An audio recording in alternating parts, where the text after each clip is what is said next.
Senhor presidente, senhoras e senhores deputados, preparando o relatório de atividades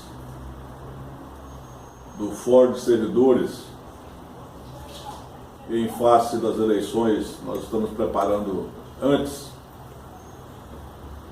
Eu quero ressaltar, senhor presidente, a importância do trabalho que a mesa diretora, na pessoa do presidente Eric Musso, proporcionou de entendimento e de soluções de vários problemas demandados pelos servidores na questão principalmente do reconhecimento de direitos represados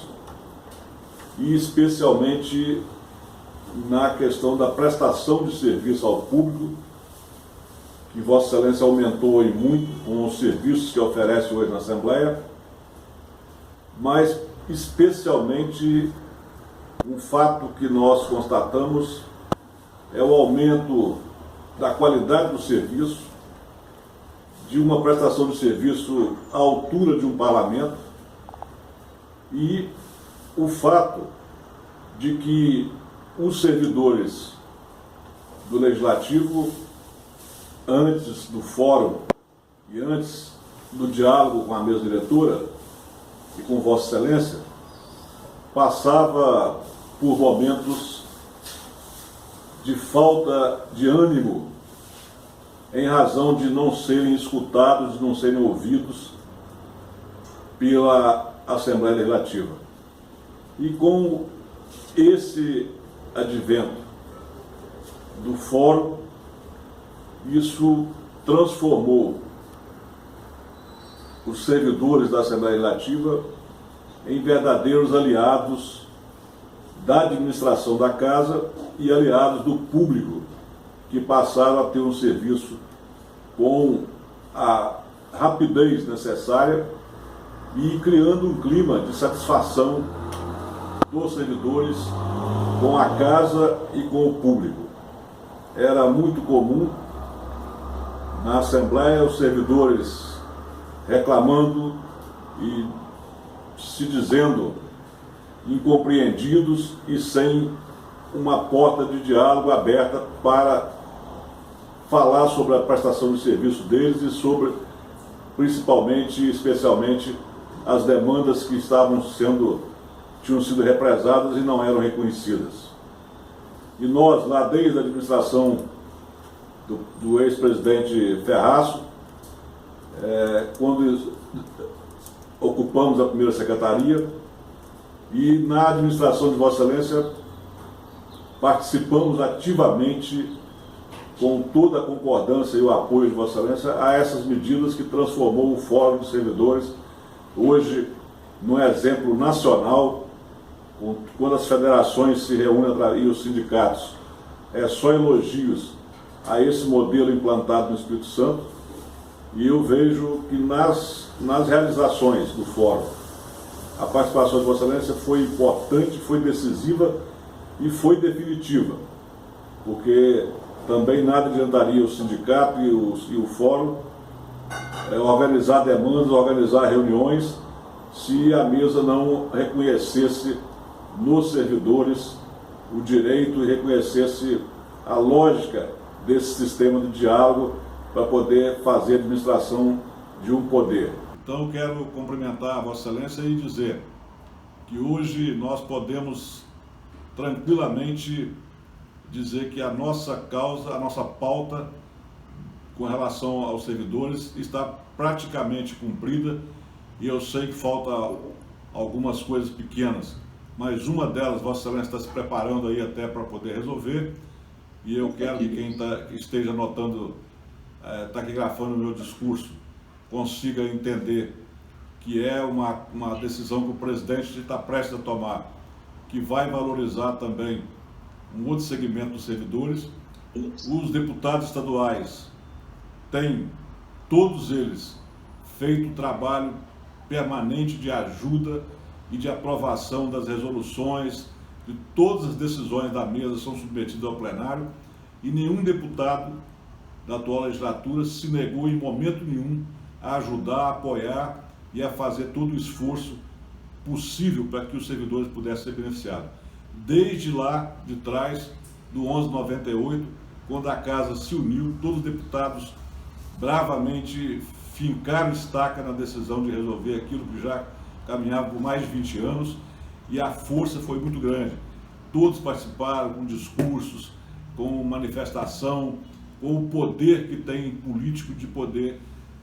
não só, né, no bom sentido, pressionar, mas fazer com que as coisas fossem resolvidas. Principalmente os deputados que são deputados de vários mandatos, que conheceram, no fundo, essa demanda, como o deputado Zé Esmeralda, o deputado Marcelo Santos, o deputado Dari, eu não me recordo, o deputado Doutor Hércules, o deputado Rafael Favato, e os deputados já de vários mandatos que acompanhavam aquele constrangimento de toda vez que você chegava na garagem da casa e encontrava com a placa, né, do Zé Precão, reclamando dos 11/98. Então a Assembleia foi sempre muito forte. Hoje nós temos uma organização administrativa que é orgulho no Brasil inteiro. E como a gente sempre tem uma criticazinha aqui, outra ali, nós não podemos também nos omitir de ressaltar o que é positivo. Então nós somos, na estrutura do Estado do Espírito Santo, que é um Estado que está hoje com grande eficiência na questão do controle público, de gasto público, dando exemplo para o Brasil. Nós estamos vendo aí a presidência da República lutando para poder manter o controle de gasto, e com todas as dificuldades. O Espírito Santo já é exemplo disso, com as leis aprovadas pela Assembleia Legislativa. Nunca a Assembleia faltou com nenhum dos governadores que quiseram mandar leis, algumas inclusive difíceis de ser votadas pelo desgaste dos deputados, mas os deputados mantiveram apoio para que o governo pudesse estar com essa condição de destaque nacional em controle de gasto público e eficiência administrativa. Então a Assembleia, ela tem dado o seu exemplo, a sua participação. Nós podemos dizer com todo orgulho que nós somos uma Assembleia que atuamos dentro do limite da lei, respeitamos os gastos públicos, fazemos a economia que todos os poderes deveriam fazer e sempre mostramos eficiência no nosso trabalho. A nossa pauta anda sempre praticamente zerada de matérias, e esse ano, por exemplo, no segundo semestre, não tem nenhuma matéria do Executivo ainda para ser apreciada pela Assembleia Legislativa. Uma demonstração clara de eficiência e especialmente de compreensão que o momento difícil que esse país passa, todos os poderes legislativos têm que ter responsabilidade, têm que ter coerência, não pode entrar a política partidária, tem que entrar o interesse público. E eu, inclusive, aproveito para parabenizar a Câmara dos Deputados e o Senado pela manutenção do diálogo ontem para a reforma administrativa, que é muito necessária para os municípios, para viabilizar as administrações municipais. Então eu quero manifestar esse meu agradecimento ao presidente Eric Musso pela sua eficiência e pela sua compreensão com os servidores, de poder dotar a casa de uma condição excelente, de uma condição à altura de nós podermos, no final desse ano, exibirmos para o Brasil inteiro, para todas as assembleias, para todos os poderes, aí como se faz a administração com eficiência, com seriedade e, principalmente, demonstrando reconhecimento aos servidores da casa, porque nenhum poder é nada sem o apoio, sem estar bem relacionado com os seus servidores. Então eu quero cumprimentar o presidente e agradecer pelo tempo que me foi cedido. Eu agradeço.